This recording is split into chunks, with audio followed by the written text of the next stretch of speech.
Radio Anthropocène, à l'écoute du changement global. Mesdames et messieurs, bonjour et bienvenue sur les ondes de Radio Anthropocène. Nous sommes aujourd'hui installés à quelques pas d'une fabuleuse exposition Etretat par-delà les falaises au musée des Beaux-Arts de Lyon. Et nous avons à présent la grande chance d'avoir avec nous sur le plateau Stéphane Pacou. Stéphane Pacou qui est conservateur chargé des peintures et des sculptures du 19e siècle du musée des Beaux-Arts de Lyon et membre de l'équipe de commissariat de l'exposition Etretat par-delà les falaises. Bonjour Stéphane Pacou. Bonjour. Alors, je suppose que puisque vous êtes commissaire de l'exposition, cette exposition n'a pas beaucoup de secrets pour vous, ce qui est très différent pour nous les autres, nous les visiteurs, à commencer peut-être par le titre déjà, puisque moi lorsque j'ai vu Etretat par-delà les falaises, immédiatement je me demande qu'est-ce que c'est Etretat par-delà les falaises. Alors, l'idée était d'inviter avec cette exposition à aller au-delà du mythe, au-delà de l'image. C'est pour cela que nous avons joué en fait volontairement sur ces mots dans le choix du titre de l'exposition, en nous penchant sur l'histoire de la représentation de ce paysage, l'histoire de cette fascination, son origine, comment celle-ci s'est construite, comment celle-ci s'est développée, jusqu'à aujourd'hui intégrer un imaginaire collectif. Rares sont ceux parmi vous, je pense, qui n'ont pas en tête une image de ces falaises, y compris lorsque nous n'y sommes pas nécessairement allés, en fait, à tel point que ce site est devenu tellement emblématique qu'il est reproduit dans tout dépliant sur les côtes normandes, voire même diffusé à l'étranger pour symboliser le paysage français. Et en cela, c'était tout à fait intéressant de nous inviter à plonger dans les ressorts de cette construction d'une image. Donc, Etretat, même pour ceux qui ne sont pas à l'aise, c'est un motif, c'est un symbole, c'est un mythe, donc c'est bien plus que des falaises, mais ce sont aussi des falaises à l'origine, bien sûr.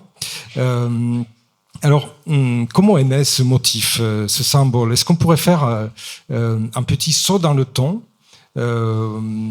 À quelle date à quelle année est-ce qu'on pourrait dater un petit peu la naissance d'Etretat en tant que autre chose que falaise? Alors, Etretat, les premières représentations, en fait, alors, la toute première que nous présentons dans l'exposition date de la fin du XVIIIe siècle. C'est celle qui apparaît ici, qui a été réalisée par Alexandre Jean Noël, mais c'est un peu un contre-exemple parce que c'est une image, vous pourrez la découvrir dans l'exposition, qui est liée à une commande publicitaire. Donc, elle ne compte pas, si l'on peut dire, en fait. Et il faut plutôt attendre les années 1820 pour vraiment voir apparaître Etretat en tant que motif et avec un véritable regard volontaire de la part des artistes. On n'est plus là sur des œuvres de commande, mais vraiment sur un choix délibéré.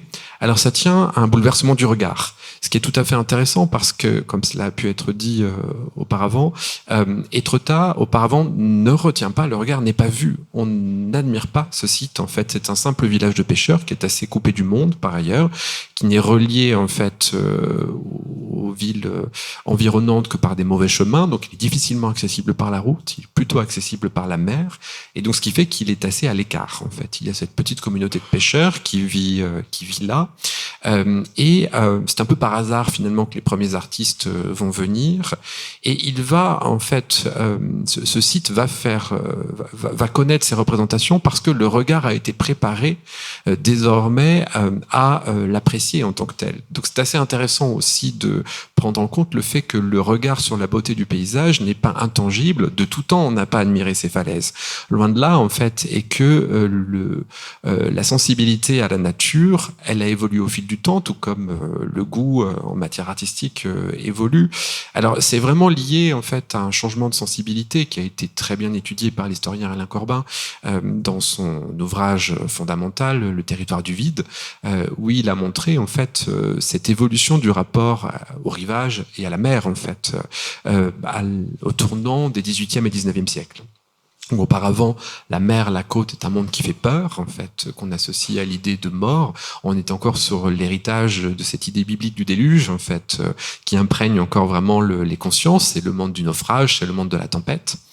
Et vont passer par là différents phénomènes. Alors, je résume vraiment à grands traits, je renvoie vers Alain Corbin qui dit ça bien mieux que je ne peux le faire ici, mais viennent la philosophie des Lumières, l'intérêt scientifique pour le monde, la naissance de la géologie en tant que science, qui intervient à ce moment-là, et puis, on l'a évoqué déjà tout à l'heure, l'esthétique du sublime, qui arrive avec le romantisme, cette fascination pour les phénomènes naturels, pour cette idée de la petitesse de l'homme face à cette puissance de la nature. On prend goût à admirer et à représenter les éruptions volcaniques, la haute montagne. Alors même si tout ça fait peur, c'est très ambivalent, mais il y a voilà cette peur mêlée d'effroi en fait qui est constitutive de cette esthétique du sublime qui est théorisée en 1757 par Edmund Burke. Alors, pour nos auditeurs et nos spectateurs, j'aimerais simplement rappeler que Stéphane Pacou est l'auteur d'un article parfaitement intéressant, parfaitement riche à ce sujet dans le catalogue de l'exposition que je ne peux que conseiller.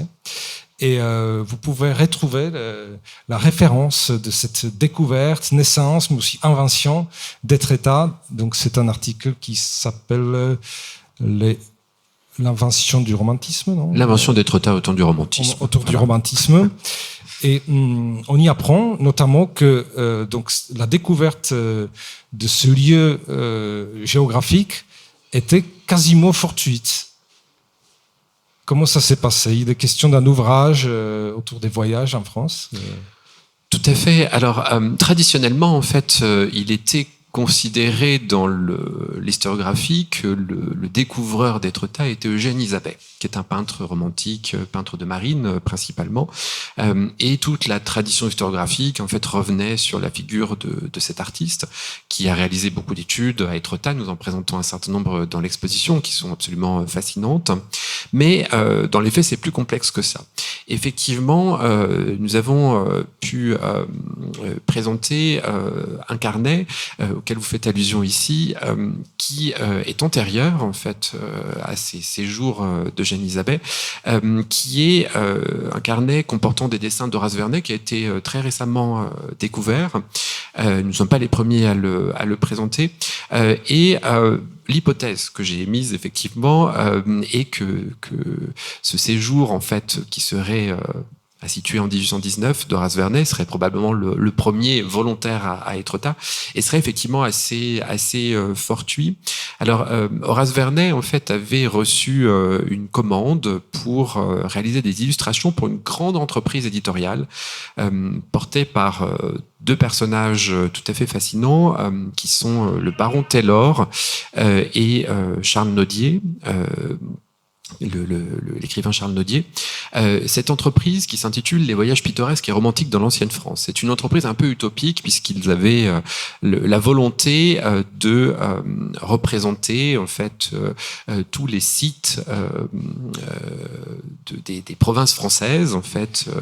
Donc c'est des sites qui sont en train de disparaître en fait, puisqu'ils fait. sont d'une part abîmés par la Révolution française et d'autre part ils sont abîmés par les contemporains qui viennent se servir sur les ruines des châteaux comme matériaux de construction pour le monde nouveau, non ? Tout à fait. C'est exactement cela.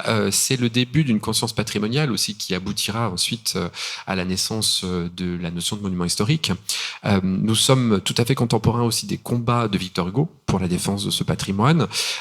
Et donc, Taylor et Nodier vont entreprendre donc cette série de publications qui va commencer par 2 volumes dédiés à la Normandie. C'est vraiment la région pilote en fait de ce projet, qui est une publication donc éditée par livraison. Donc on pouvait souscrire et on recevait chaque semaine un ensemble de feuillets qui comportaient surtout en fait des illustrations sous forme de lithographie. La lithographie, c'est une technique nouvelle en fait à cette époque-là qui a été mise pour la toute fin du XVIIIe siècle en Allemagne, qui permet aux peintres de pouvoir en fait pratiquer ce la gravure, en fait, si l'on veut, pour simplifier, de manière beaucoup plus simple.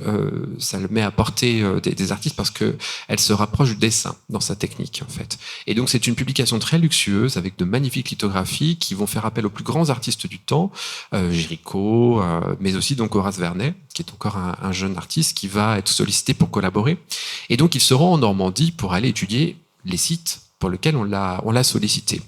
Et il va faire une sorte de tournée, en fait, qu'on découvre au fil des pages de ce carnet, qui permet de reconstituer son itinéraire, en fait. Et alors, ce qui est tout à fait fascinant, c'est que on peut recouper le fait qu'il n'est pas tout seul, puisqu'il est sans doute accompagné d'un de ses grands amis, qui est Théodore Géricault, qui souhaitait aller au Havre pour faire des études de mer, pour peindre son radeau de la Méduse. Donc on ne peut qu'imaginer, en fait, l'épopée qu'a été ce voyage.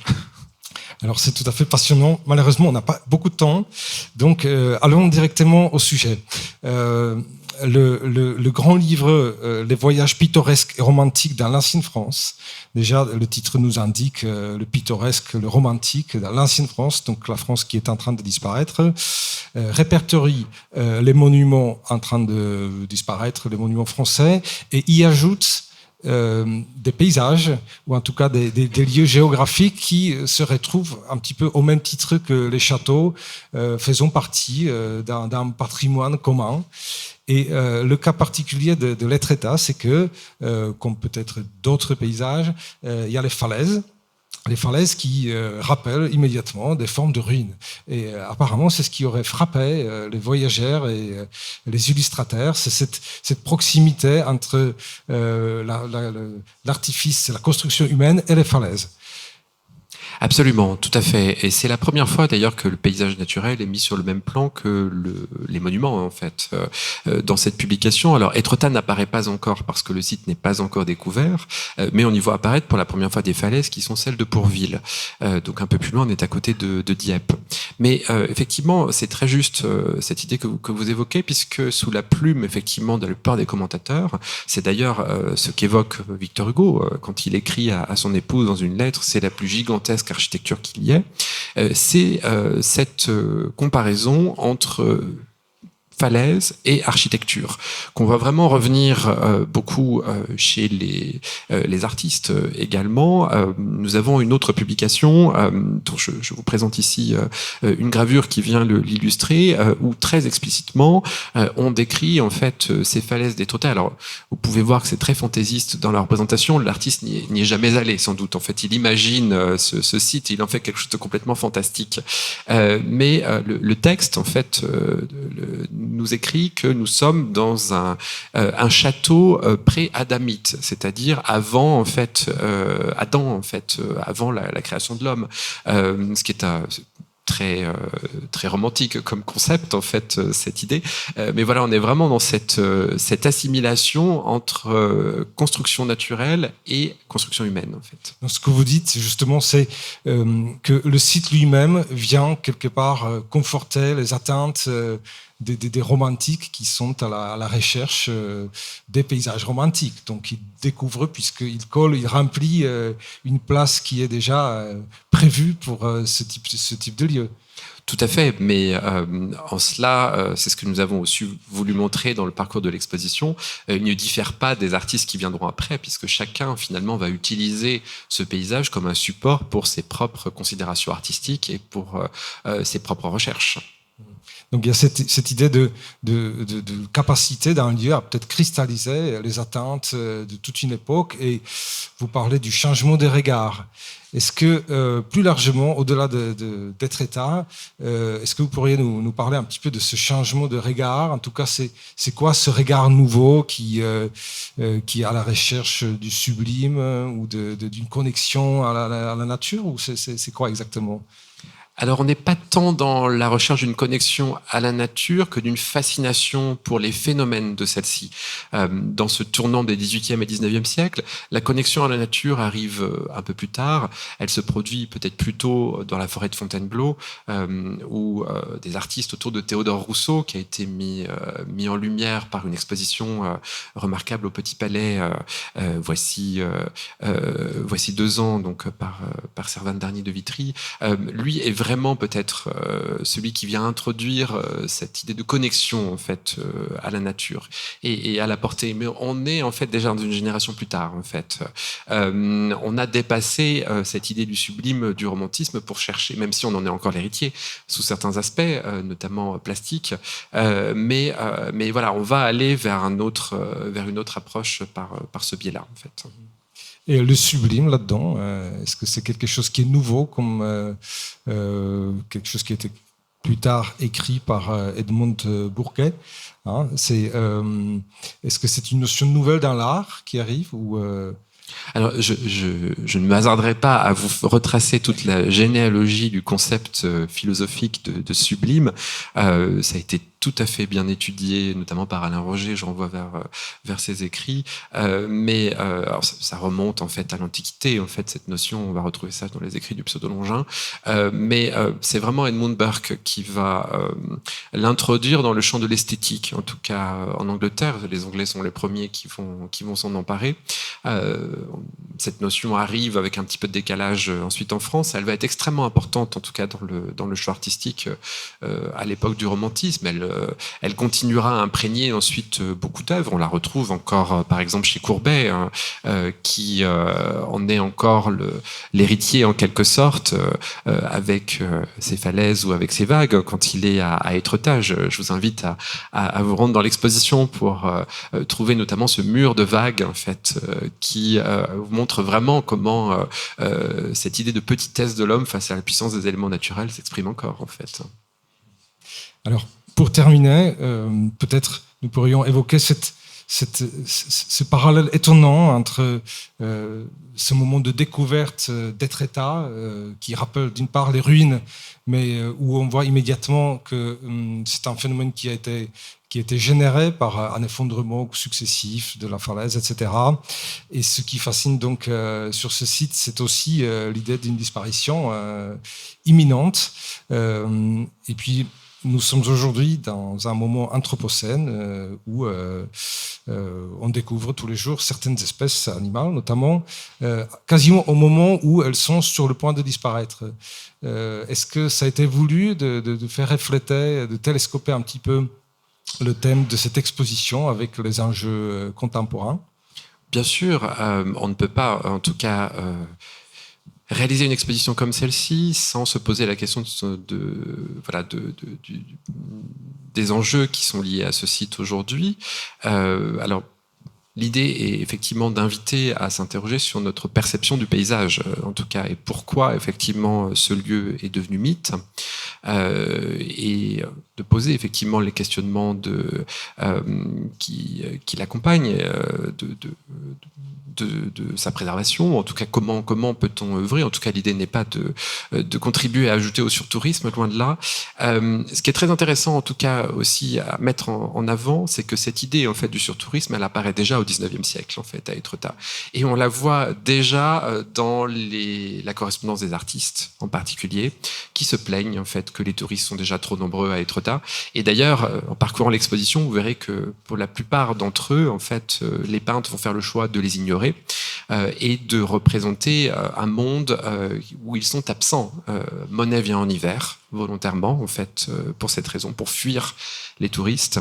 Matisse, qui est présent à l'été 1920, au mois d'août, s'en va. Il y a trop de monde, en fait, et il ne revient qu'en septembre, une fois que la saison est terminée. Et l'exposition se termine avec des photographies d'une série d'un artiste allemand qui est Elger Esser, qui nous montre un Étretat vide. Alors, c'est très amusant parce que Elger Esser nous a raconté les conditions dans lesquelles il a réalisé cette série de photographies. Il s'est rendu à Étretat sans connaître le lieu, en fait, et sans avoir connaissance de cette surfréquentation. Il voulait aller sur les traces d'une lettre envoyé par Guy de Maupassant à Gustave Flaubert, et il s'est rendu à Étretat un 1er mai, qui était une très mauvaise idée, en fait, pour avoir un lieu vide. On était en 2000, en fait. Mais il a réussi, en fait, et en plus il travaillait à la Chambre, ce qui est un temps de prise de vue extrêmement long, en fait. Voilà. Il était avec un assistant. Il a réussi à nous donner une image d'un Étretat vide, en fait, de toute présence humaine. Donc c'est en quelque sorte un peu l'aboutissement de cette histoire. C'est un petit peu le retour aux sources, quelque part 250 ans en arrière. Voilà. Et ben, écoutez, merci beaucoup, Stéphane Pacou. Merci. Merci beaucoup pour tous ces renseignements. Je vous conseille.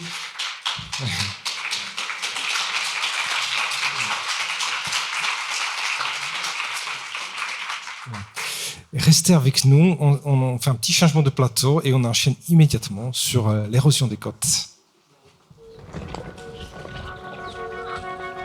Radio Anthropocène.